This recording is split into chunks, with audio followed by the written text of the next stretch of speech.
Once was a village in which there lived only really rich peasants and one poor one whom they called the little peasant. He was so poor he didn't have so much as a cow and even less money to buy one.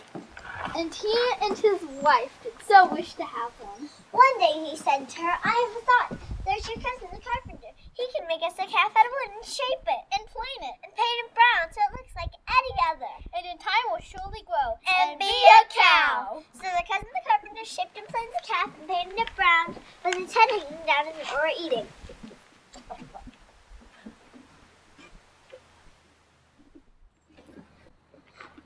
The next day, the cows were being driven out to pasture.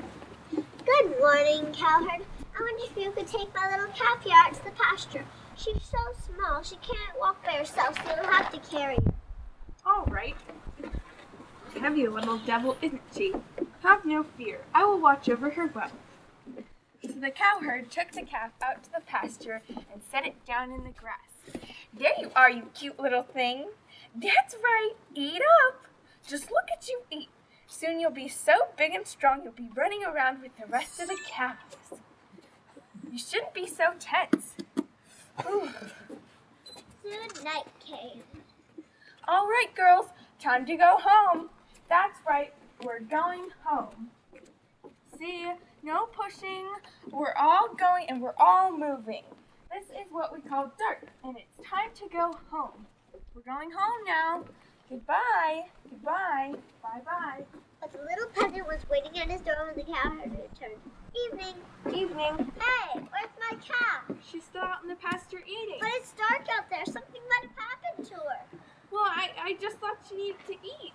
So they went back to the pasture together, but when they arrived, the calf was gone. Someone had stolen her. I must have my beast back. No, this is terrible. That was the only beast I possessed. But I've never lost a beast in my life. We'll see about that. We're going to see the judge. So we took him to see the judge.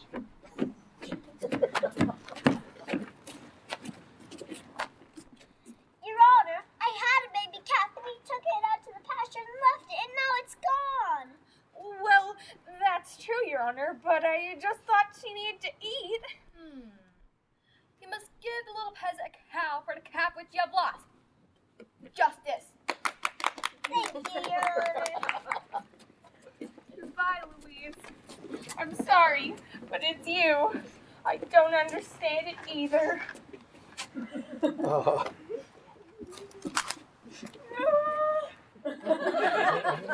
peasant and his wife finally had the cow, for which they had so long desired. Look, it works. The cow had a victory. Then the little peasant made the skin and wrapped it up to take to town to sell to buy a new cow. But on his way, a storm came up.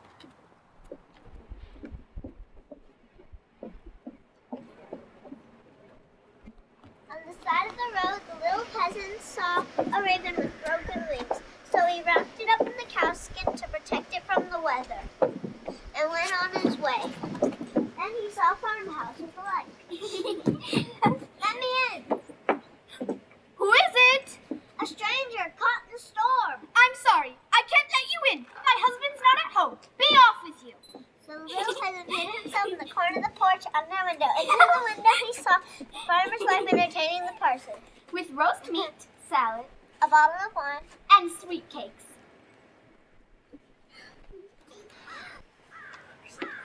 Heavens! It's my husband! Quickly! We must hide the food! The roast meat in the tile stove. The salad in the cupboard. The wine under the pillow. The sweet cakes under the bed. Me? What about me? Oh, yes! In my hope chest. You there, what are you about? I'm sheltering from the storm on your porch. Oh, yes, of course. Come inside. Thank heaven you're home. There is such a storm out there, it's if the world would come to an end. Food! Food! We only have bread and cheese. Only bread and cheese? Well, bread and cheese will do. I am contented with anything. Yes, I too. Come and join me.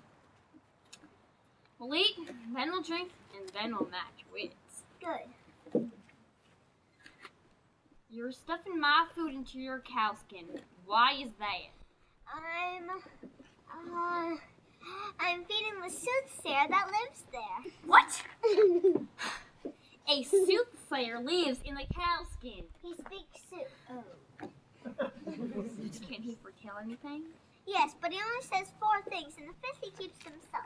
Well, let him foretell something for once. As you wish. So the little peasant pinched the raven's head. Croak! I'm sorry. He says there's roast meat in the tile stove. There is roast meat in the towel stove. And it's hot. Croak! He says there's salad in the cupboard. Upon my soul, there is salad in the cupboard. America! Croak! Where is it? Where is it? Under the pillow, a bottle of wine. Wine! Croak! Sweet cakes under the bed. Sweet cake's coming up. By this time, the farmer's wife was a nervous wreck, so she took the keys to the hope chest and went to bed.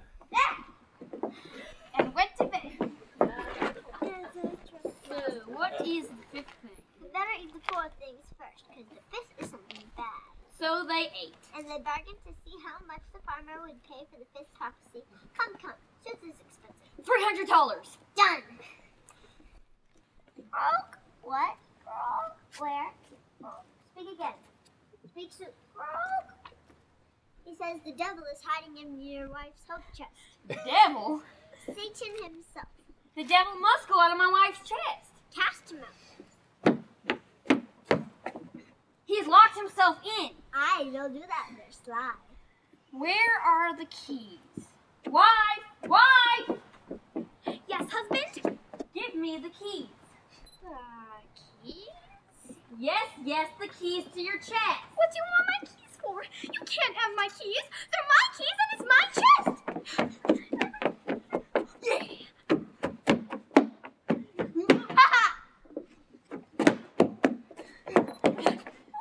All right, take the keys. Stand back. Ah!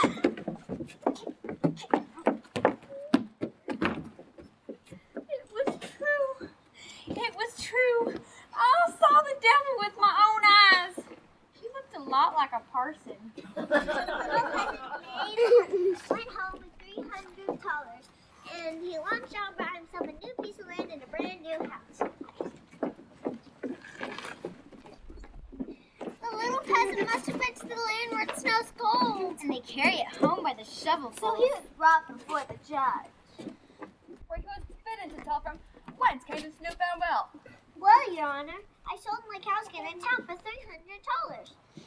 When the other peasants heard this, they too wished to share this incredible opportunity. So they all went home and Killed their cows! took their skins to the marketplace. Skins! Skins for sale! Skins! Skins for sale! $2. $1. Oh, no dollars for that. Yeah. $1. But the little peasant got $300. He lied. There he is. So he was brought before the judge again. He was accused of Treachery. and unanimously condemned to death. Was he placed in a barrel, pierced full of holes, and thrown into the river.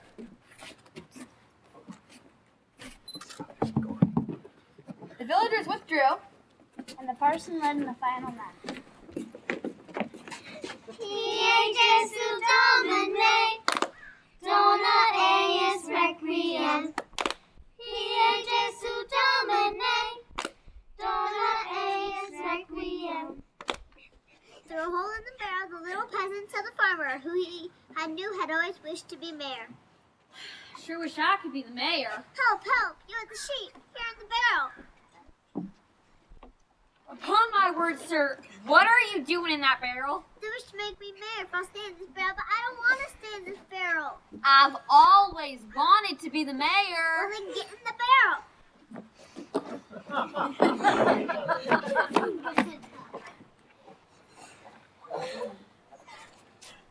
the little peasant took the farmer's sheep for himself. And they rolled on his way. And they rolled the barrel into the river. Whoa! Whoa! I'm perfectly willing to be your mayor! Whoa! Now with that, the villagers went home, Put on their way. they saw. The little peasant. We rolled you into the river. Yes, I did indeed go to the bottom of the river, but there I kicked out the bottom and saw green rolling hills covered in sheep. So I brought this little book back for myself. Are there any more sheep at the bottom of the river? Oh yes, Your Honor, thousands. But I could do nothing with them. So they went back to the river together. Just then in the sky there appeared fleecy white clouds that are sometimes called little lamps and were reflected in the water. Wait, since I'm the judge, it is fitting that I should go first. Once I find a sheep down there, I will call to you to come in and join me. Goodbye! Bye! Ow! So they all jumped in as one man. So the entire village was drowned, and the little peasant and his wife inherited everything.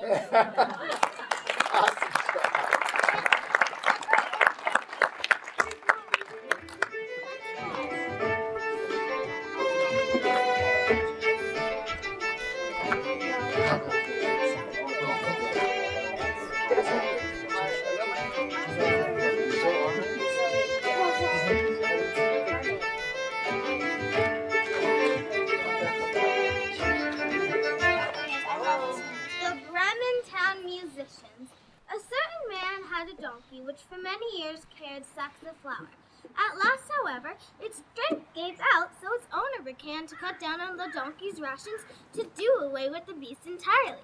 But the donkey, sensing mischief in the air, broke away from its quarters and ran away on the road to Bremen. There he thought, I shall become a town musician.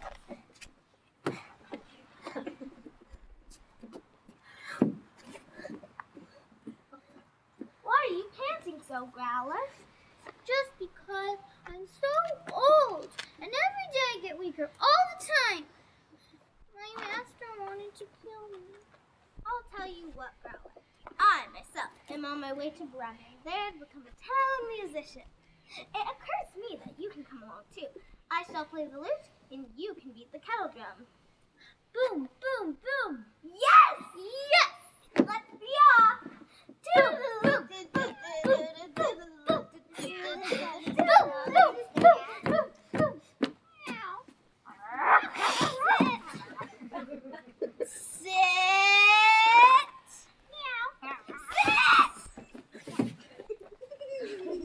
Why are you so unhappy, Whisker?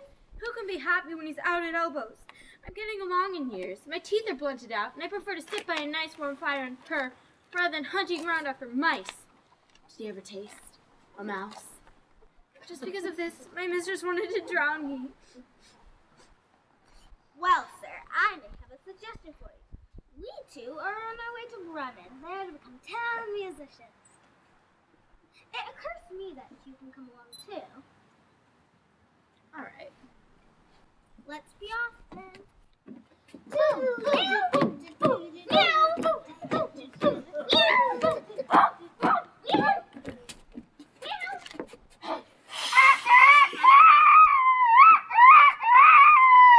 You crow so loud your hairs went through. Yeah, I do. What's the matter? What's the matter? Why didn't I prophesy fine weather for our lady's day? Fine weather? Yes, I did. You're now standing this Sunday visitors are coming. My mistress has ordered the cook to make me the soup. Soup, chicken soup. There now, Redcomb. I may have a suggestion for you. We three are on our way to Bremen, there to become town musicians. It occurs to me that you have a fine voice. And when the four of us make music, there will be quality in it. So why don't you come along and take your part of the music? Oh, what? Let's be off then, but stay in line.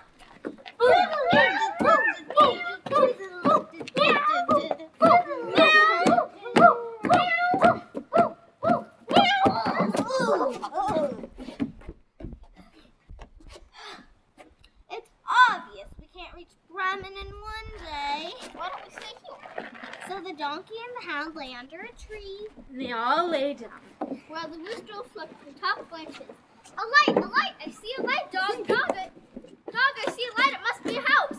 There's a house. There's a bone. And maybe some tuna. Very well then, let's be off, but be very quiet.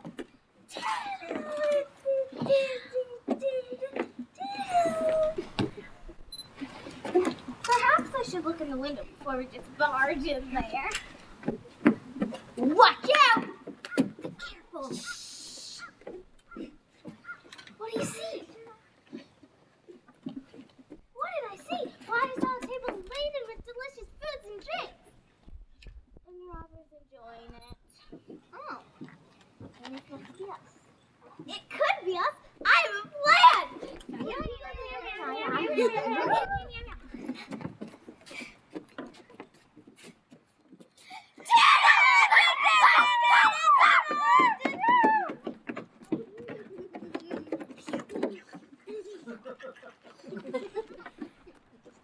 After supper, the donkey lay down. Dog under the table. The cat stretched out by the fire.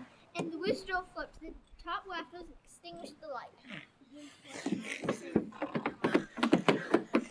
Soon, the robbers returned. We were stopped from not like that. I hadn't finished eating yet. One of us has to return. That's right. Be careful. I'll wait here for you. What do you mean? Get in there immediately and report back to me here. Seeing all was dark, the robber crept inside the broken window to strike a light. Taking the cat's glowing eyes for coals, he held up a match to light them. What happened? There's a gruesome witch in the house who breathed on me and scratched me with her long fingers. Under the table, there stands a man with a knife who stabbed me. And a great hairy devil who hit me with a club. On the roof, a judge sits, crying, "Bring the rogue here!" So I ran away as fast as I could. Let's get out of here. We'll never go back there again. And so the four Birmingham musicians. We're very pleased with their new house. And they never had to leave it again.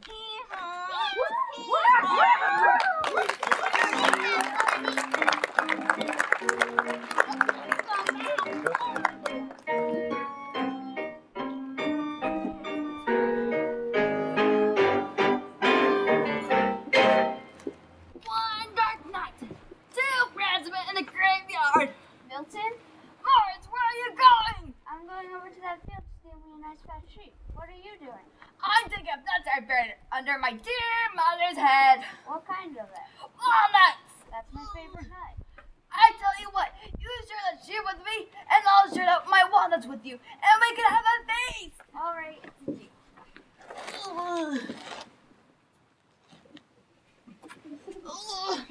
So the man continued to dig up walnuts buried under his dear mother's head.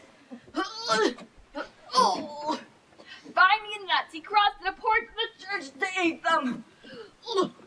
It was the custom of the sexton to pass through the churchyard on his way to ring the midnight bell.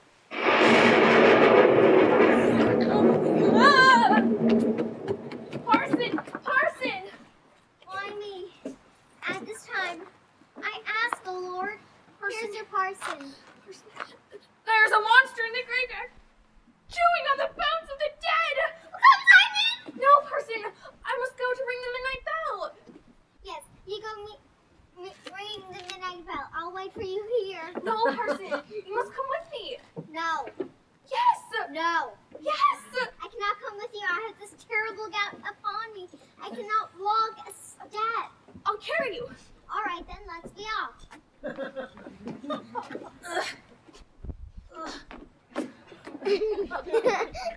the two returned to the graveyard together.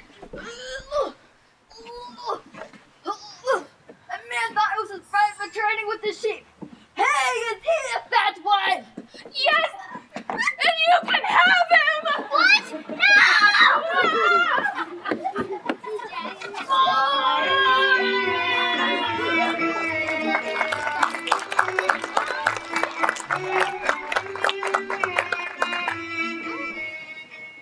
Once there was a miller who had a beautiful daughter. And when she grew up, he wanted her married and settled.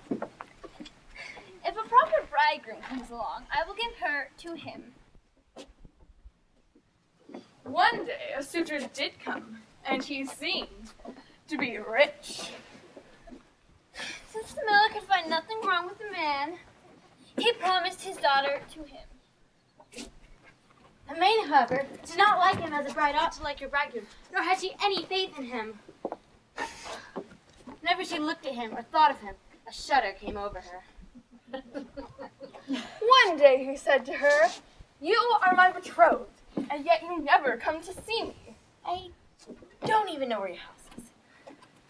There, in the depths of the forest. She made excuses and said she could not find the way. Sunday I have many friends coming to see me, and you must be there too. And so that you will find the way, I will strew some ashes to guide you.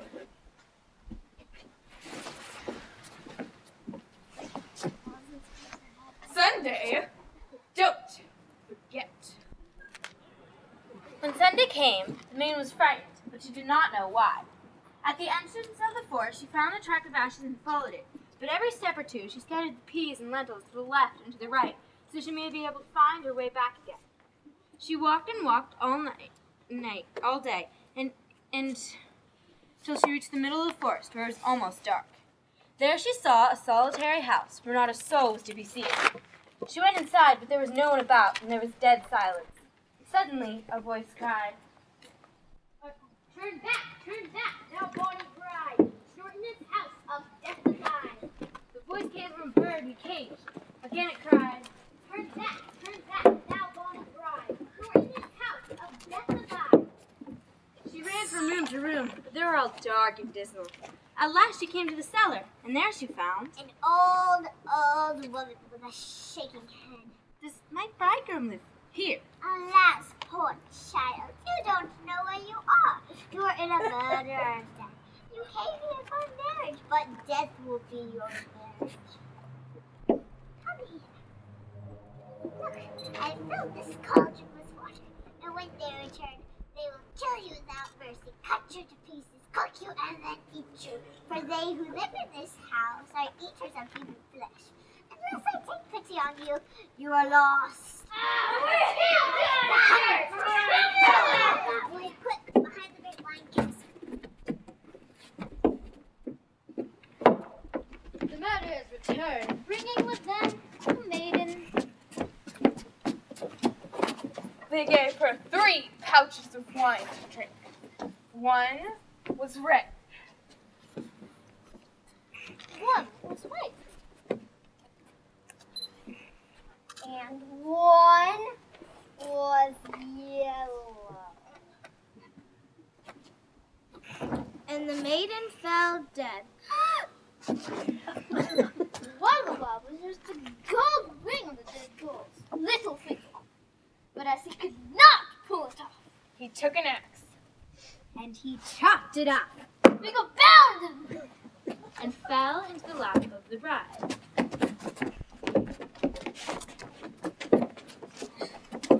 Has anyone checked behind the cask? No, wait, time to eat. All this fuss over a finger, look for tomorrow. The finger shan't run away. The old lady is right. Bring the girl!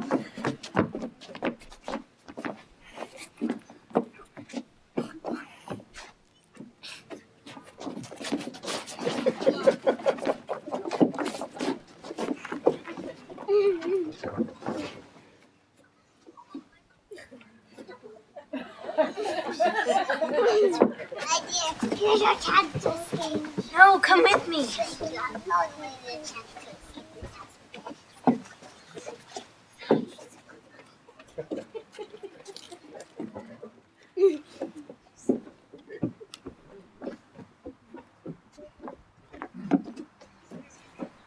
ashes had been blown away in the wind, but the peas and lentils had taken root and shot up and showed them the way in the moonlight. They walked and walked all night, and in the morning, when she reached the mill, she told her father all she had been through. The next day was the day of the wedding, and the miller had invited all of his friends and relations. Suddenly, the bridegroom appeared.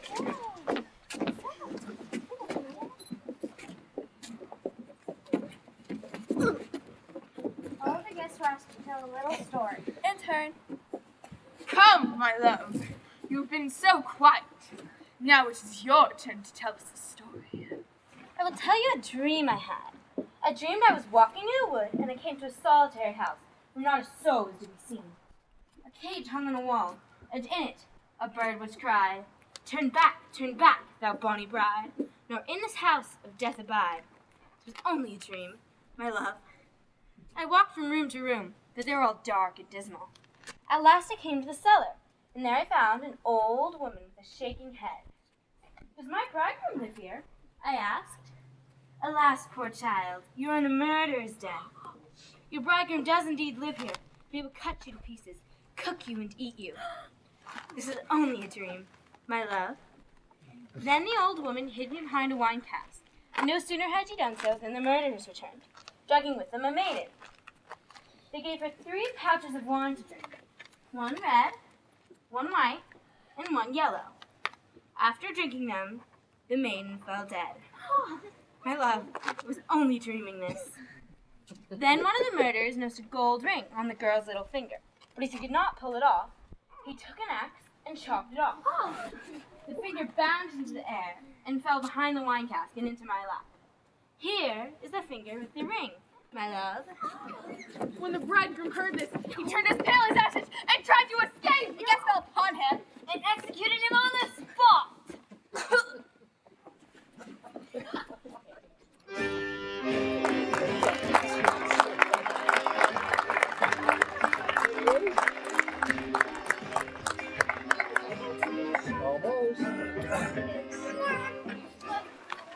Then it was intermission. Nice.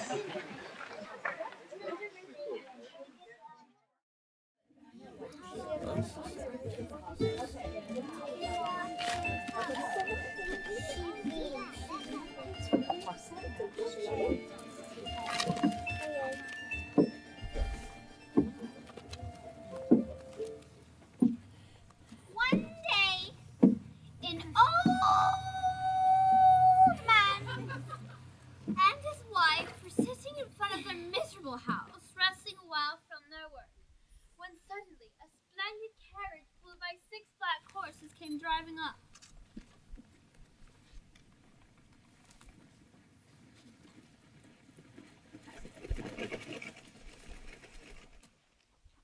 And a richly dressed man descended. What do you want? I want nothing but to enjoy for once a simple peasant meal. Cook for me some potatoes, the way you always have, and I shall sit and dine with you.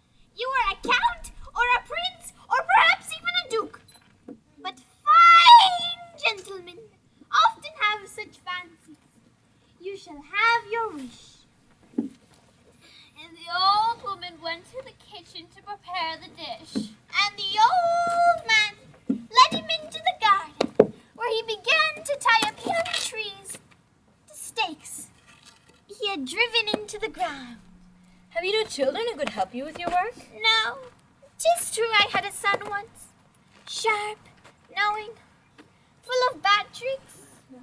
But he ran off, and I've not heard of him since. What of this twisted old tree here? Why don't you tie it to a stake so it might grow straight like these others? Sir, you speak according to your knowledge, but it is easy to see that you know nothing of gardening. It's too late for that old tree. You have to start with the young. Perhaps that's how it was with your son. If you had trained him while he was young, perhaps he would not have run away. I don't know. Perhaps. Would you recognize him if you were to see him again? Not by his face. Well, how then? I don't know.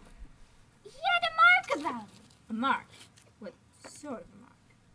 A birthmark Where was it? on his neck. What did it look like? In the shape of a bean. A bean? Yes, that's it.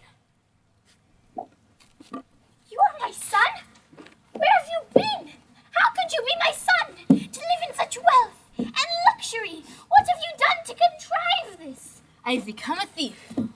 But I am no common criminal. I am a master thief. I steal only from the rich. A thief is still a thief. If your godfather, the count up there in the castle, hears of this, he will not hold you fondly, as he did when he baptized you. He will hang you from the nearest altar. Be easy, Father. I've learned my trade well. I'm going to see him this evening. And so the old man led his mother to him. And when she heard that he was her son, she wept for joy. But when he told her he had become a thief, A second stream flowed down her face. Still, he is my son, and my eyes have beheld him once more. And they went into the kitchen to fetch the wretched food which he had not eaten in so long. that night the master thief rode to see the count. The count received him civilly, for he took him for a distinguished man. But when the stranger revealed himself, The count turned pale and was silent for some time. Still, you're my godson, and therefore mercy shall take a place of justice. Since you pride yourself on being a thief, I shall put your art to the proof.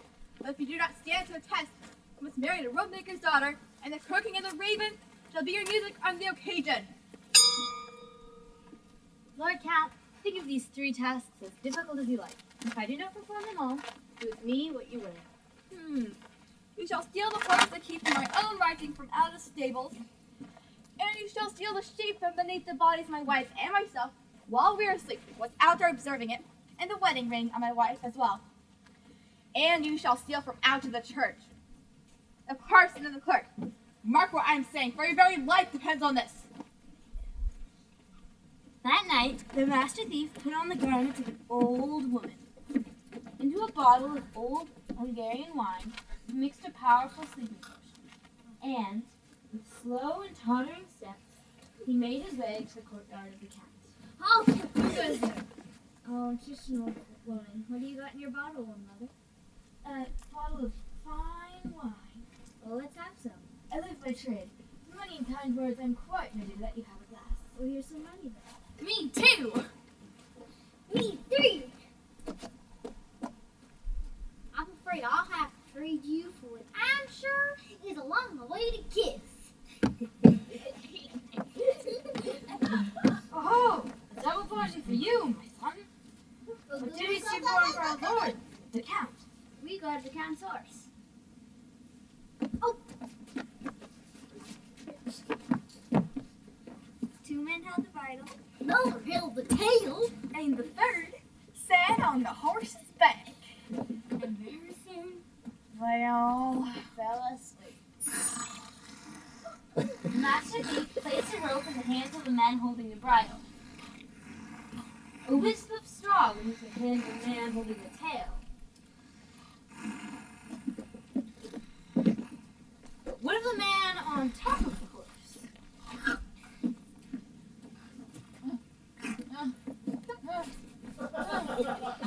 And silently led the horse out of the courtyard. Next morning, the count enters his courtyard. The horse! The horse! Help! Help! Help!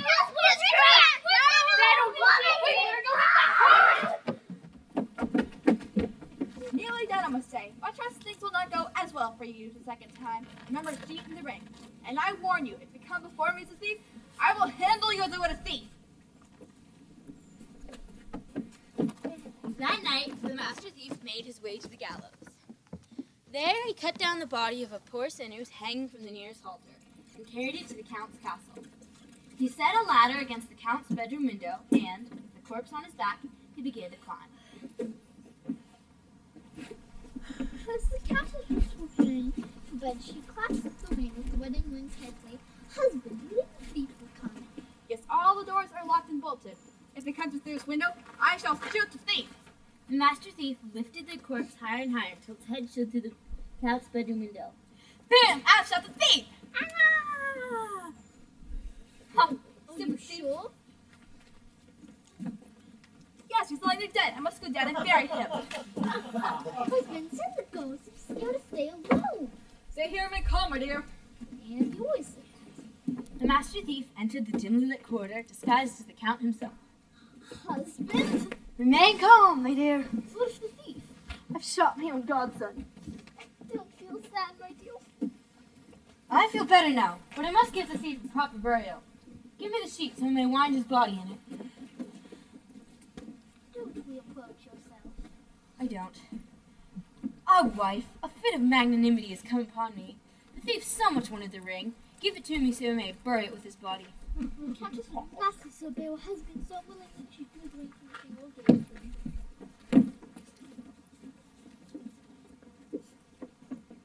Dear wife, What? the sheet, where's the sheet? Oh. Are you a wizard? Pull a statue from Ash's grave, which I myself have laid you. Do not forget the parson and the clerk, and if that is not completed, then all is of no use.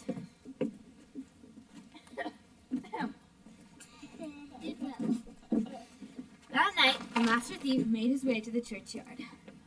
On his back, he carried a sack, and from it he withdrew several large land crabs.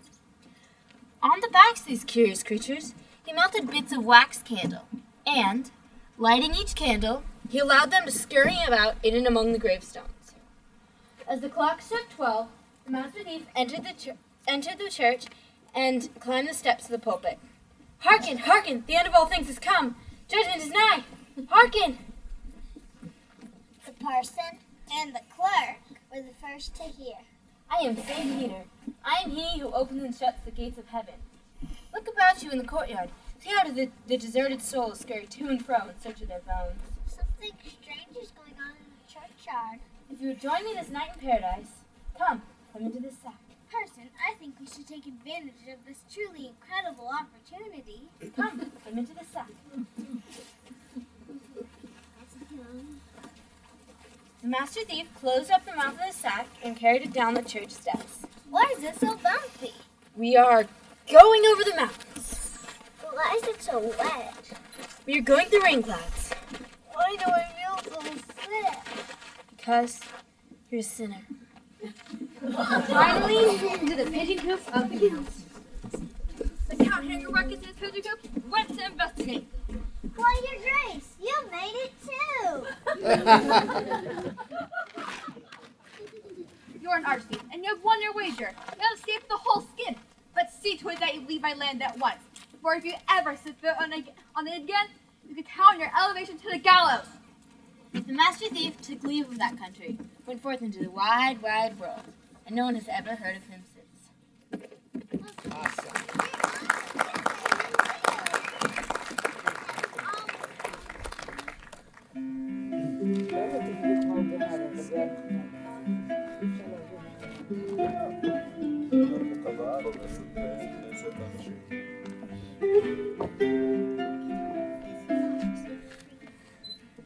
There once was a fisherman who lived with his wife in a rundown shack by the sea. And every day he'd go fishing in the rainy deep, and he'd sit there fishing about half asleep. And one day he felt a big one tugging on his line.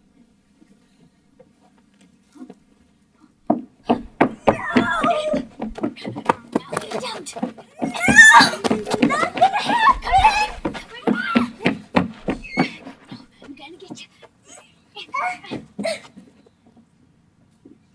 Hello, fisherman.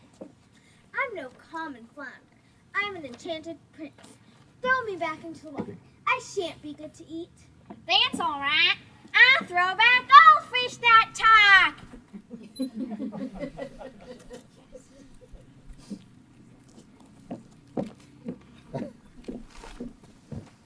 Husband, What? have you caught anything today? Nah. All I caught was one flounder. But he said he was an enchanted prince, so I threw him back.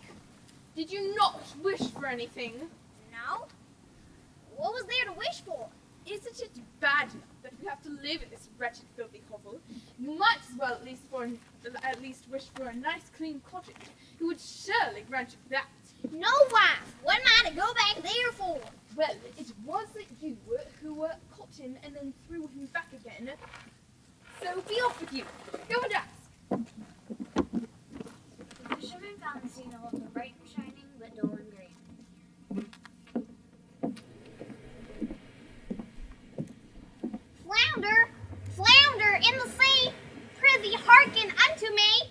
Ilsebil, my wilful wife, does not want my way of life.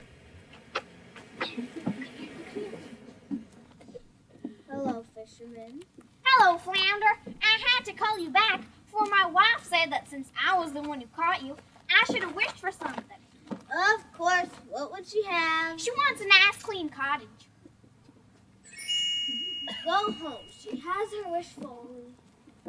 When he got home, he found a pretty little cottage instead of the normal type. Husband, come inside. Come and see. There was a pretty sitting room and a bedroom. With a brass bed, And a kitchen. with a larder full, And outside, there were chickens and ducks and geese and a big fat rabbit. and a little garden with vegetables and fruit trees. Now, is this not nice? Yes, and let it so remain. You and I shall live in this little cottage very happily. We shall see about that. And with that, they ate something. And went to bed. Husband, wake up! This cottage is much too cramped. Go to the Flounder and tell him I've changed my mind. I want to live in a big stone castle. Go to the Flounder and tell him to give us a castle. You want a big stone castle? All right, I'll ask him. When he got to the sea, he found it dark violet and gray. A strong wind was coming up. It's not right. Flounder, flounder in the sea, prithee hearken unto me. Ilsabel, my wilful wife, does not want my way of life.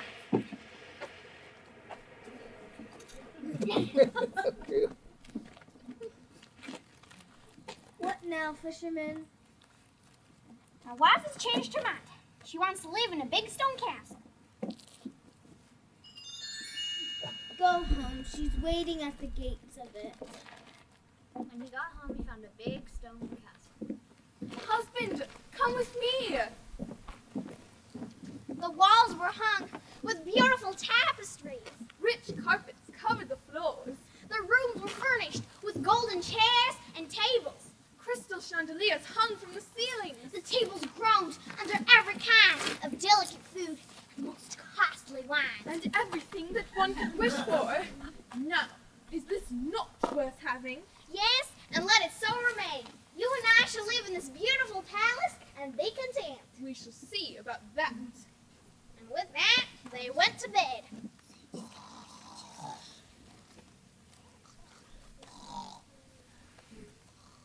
Husband, peep out of the window. Wouldn't you like to be king over all this land? Go to the Flounder and tell him that you consent to be the king.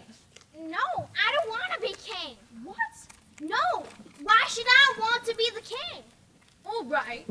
It's all right. That's all right. I'll be the king. It's not right. It's not right. When he got to the sea, he found it was dark gray, and evil smelling. A storm was raging. Flounder, flounder in the sea, prithee hearken unto me. Ilsabel, my wilful wife, does not want my way of life. Come here, you. Now what is it? My wife wants to be the king. She is the king. Wife, are you now the king? Yes, I am now the king. What a wondrous thing to be the king. No, husband, it's not. I find that being king makes time weigh heavy on my hands. I am the king, but it's not enough. I must be the pope. Wife, the flounder cannot do that. Nonsense. If he can make a king, he can make a pope. There's only one pope in all of Christendom. I'm not gonna ask that fish to make you the pope. You forget to whom you are speaking. I am the king. You are but my husband. You must obey. When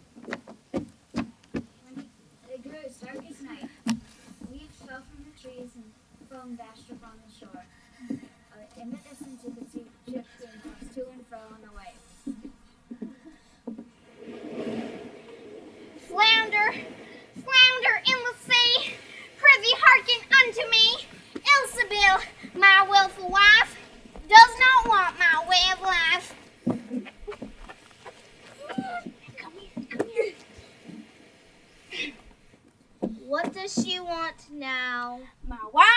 wants to be the Pope. Say that again. My wife wants to be the Pope. Go home. Your wife is now your pope. Wife, are you now the Pope? Yes, we are now the Pope. I pray you now content yourself to be the Pope. Higher, you cannot go. We shall see about that. And with that, they went to bed.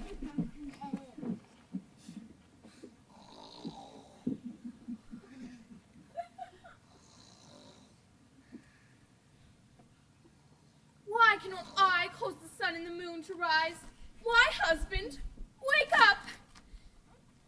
Go to the flounder and tell him I shall be the lord of the universe! What did you say? Wake up! If I cannot cause the sun and the moon to rise, I will not be able to bear it! Wife, the flounder cannot do that. Remain the Pope. You make a nice Pope. I won't bear it any longer! Now go!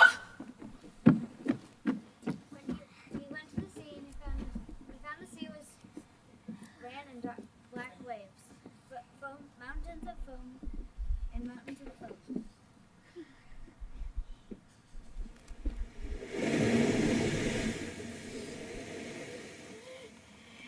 Flounder, flounder in the sea.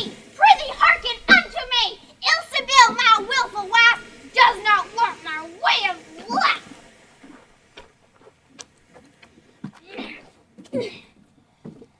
Now what does she want? My wife wants to be Lord of the universe. No! This time it cannot be. You must go back to your hovel by the sea. There once was a fisherman who lived with his wife on a rundown shack by the sea. And every day he'd go fishing in the rain and deep, and he'd sit there fishing about half asleep. And he'd fish and he'd fish.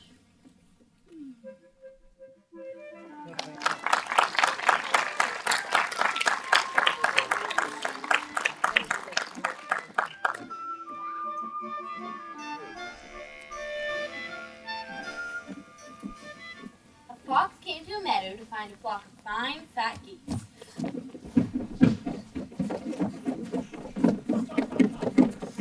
I come in any good time. We're sitting quite beautifully together. So that I can eat you up one after another. The geese cackled with terror. They sprang up and began to wail and beg piteously for their lives. But the fox listened to nothing. There is no mercy to be had. You must die. Finally, one of them turned to the fox and said,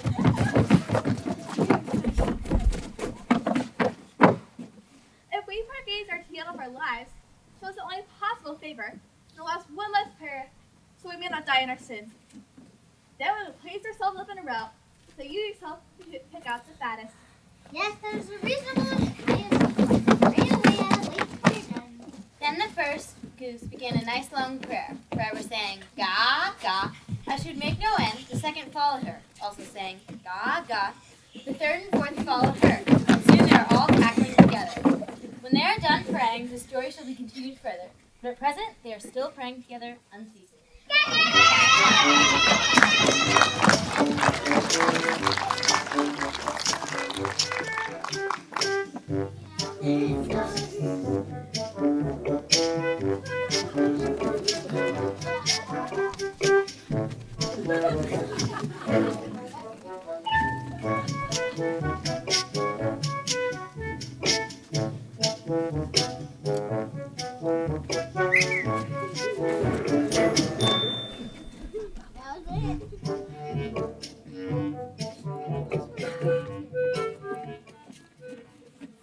There once was a widow who had 3 sons. The youngest of whom was called Simpleton. He was scorned and despised by the others. And always kept in the background. Go on, get in the background. One day, the eldest son went out into the forest to chop wood. But before he left, his mother gave him a nice sweet cake and a bottle of wine so that he may not suffer from hunger or thirst on his way. Mwah.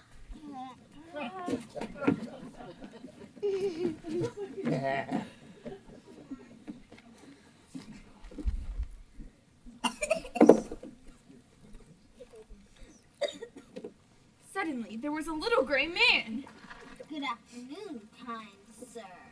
I wonder if you might not have a piece of cake and a drop of wine to share with a hungry and thirsty old man? If I give you any of my cake and my wine, I shan't have enough for myself. So be off with you.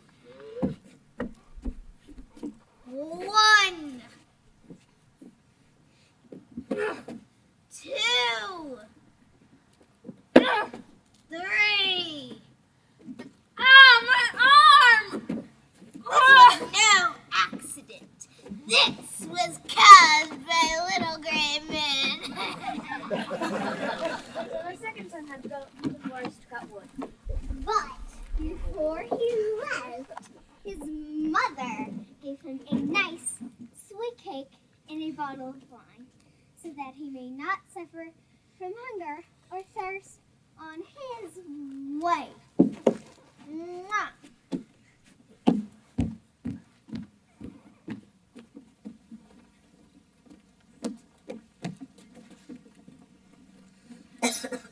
But there was a little gray man. Good afternoon, kind sir. I wonder if you might not have a piece of cake and a drop of wine to share with a hungry and thirsty old man? I have some cake and I have some wine, but I'm not going to share them with a hungry and thirsty old man, so be off. 1, 2, 3. Get him! Then it was Simpleton's chance to go into the forest and cut down trees. Simpleton, you know nothing about it. You'll only hurt yourself. But you never let me go outside. Should we let him go outside? Go ahead, then when you get hurt, you'll all the wiser for it. Thank you, brothers, thank you! Don't forget your axe. But before he left, his mother gave him a cake mixed in water and baked in ashes and a bottle of sour beer.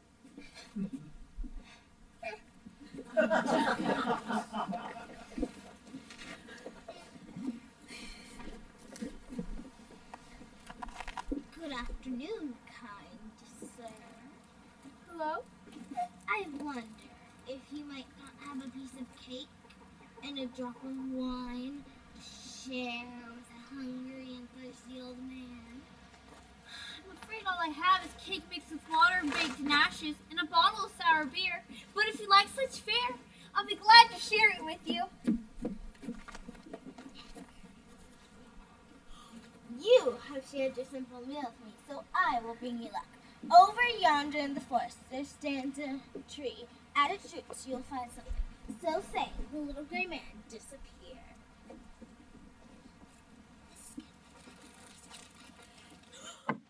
A goose with golden feathers. So Simpleton the goose went to an inn where they planned to spend the night. All right, little goose, lie down. Time to go to sleep.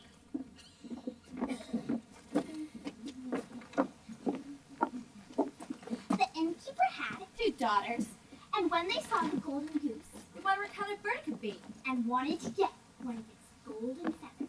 This is my opportunity to get a feather. I'm the eldest. As the eldest sister reached out to grab a feather, he found her hair was stuck fast. Hurry up, sister! I want to get one too! No, sister, stay away. It's some kind of strange bird. Don't be so selfish! Why shouldn't I have one if you have one? But as soon as she touched her sister, she found her hand was stuck fast too! And in this manner, they had to spend the night. In the morning, Simpleton picked up the goose flag and noticed the 2 girls stuck on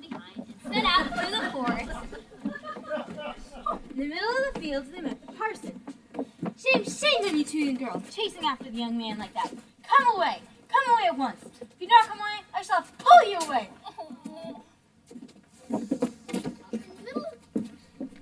As they passed the church, the second said, "Hello, you favorites. Where are you going so fast? Don't forget we are questioning."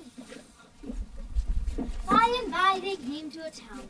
Rule the king, whose only daughter was so solemn that nothing and nobody could make her laugh. So the king proclaimed that whoever could make his daughter laugh should marry her. You made my daughter laugh. I'm now pronounced you man and wife. Give me the gift. You won't need it on your honeymoon.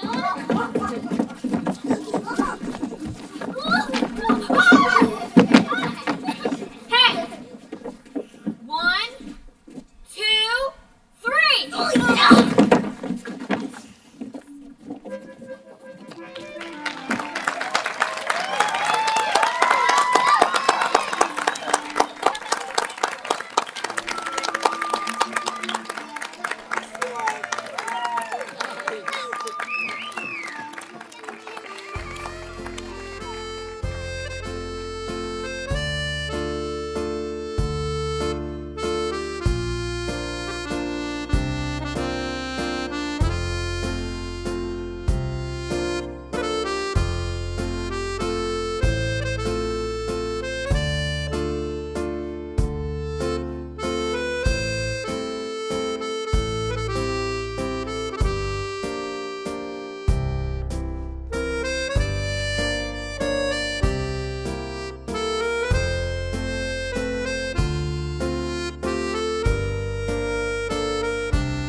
I'm a little gargle, gobbledygook, not of strong and snarl, jargon, jargon, jargon, lotten, dotten, jargon, jargon, jargon, jargon, jargon, jargon, shing, for king, but noggin, noggin, for king, noggin,